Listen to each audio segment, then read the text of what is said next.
ராமராமா, வெள்ளிக்கிழமை 6ஆம் தேதி மார்ச் மாசம் விஸ்வாவசு வருஷம் மாசி மாசம் 22ஆம் தேதி திருத்தீய திதி மாலை 6 மணி 28 நிமிடம் வரை, பின்பு சதுர்த்தி. ஹஸ்த நட்சத்திரம் காலை 9 மணி 57 நிமிடம் வரை, பின்பு சித்ரா நட்சத்திரம். கண்ட யோகா வணிஜ கரணம். இன்னைக்கு சங்கடஹர சதுர்த்தி, பிள்ளையார ஆராதிக்க வேண்டியதான நாள். சனிப்பெயர்ச்சி இன்னைக்கு.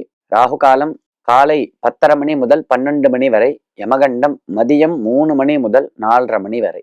வீட்டில் சுவாமி விக்கிரகம் சாலக்கிராமம் வைத்துக்கொண்டு அபிஷேகம் செய்யாமல் இருப்பதற்கு உபாயம் உண்டா? அதாவது வீட்டில் நாம் பூஜை பண்றதுக்குன்னு விக்கிரகங்களை வச்சிருப்போம். சாலக்கிராம சிலை, பானலிங்கம் போன்றதான விக்கிரகங்களை வச்சு நித்தியம் அபிஷேகம் பண்ணிட்டு இருப்போம். சில நாட்கள்ல பண்ண முடியல, நம்மளால பண்ண முடியலன்னா நமது பையனை விட்டு பண்ண சொல்லலாம், சிஷ்யனை விட்டு பண்ண சொல்லலாம், அம்மநாட்டிகளை விட்டு பண்ண சொல்றது இல்லை. அப்ப என்ன பண்றது அப்படின்னா, அதுக்கு புஷ்பத்தை போட்டு பழைய பூவை எடுத்துட்டு புது பூவை போட்டு தூபதீபம் ஊதுவத்தி காமிச்சு தீபத்தை காமிச்சு நைவேத்தியம் பண்ண சொல்லலாம். நைவேத்தியம் பண்ணாம இருக்கவே கூடாது. ஏதோ ஒரு வாழைப்பழம் எதையாவது வச்சு நிவேதனம் பண்ணி ஒரு நமஸ்காரம் பண்ணணுமே தவிர பெருமை சுவாமியை விடவே கூடாது. ராமராம்.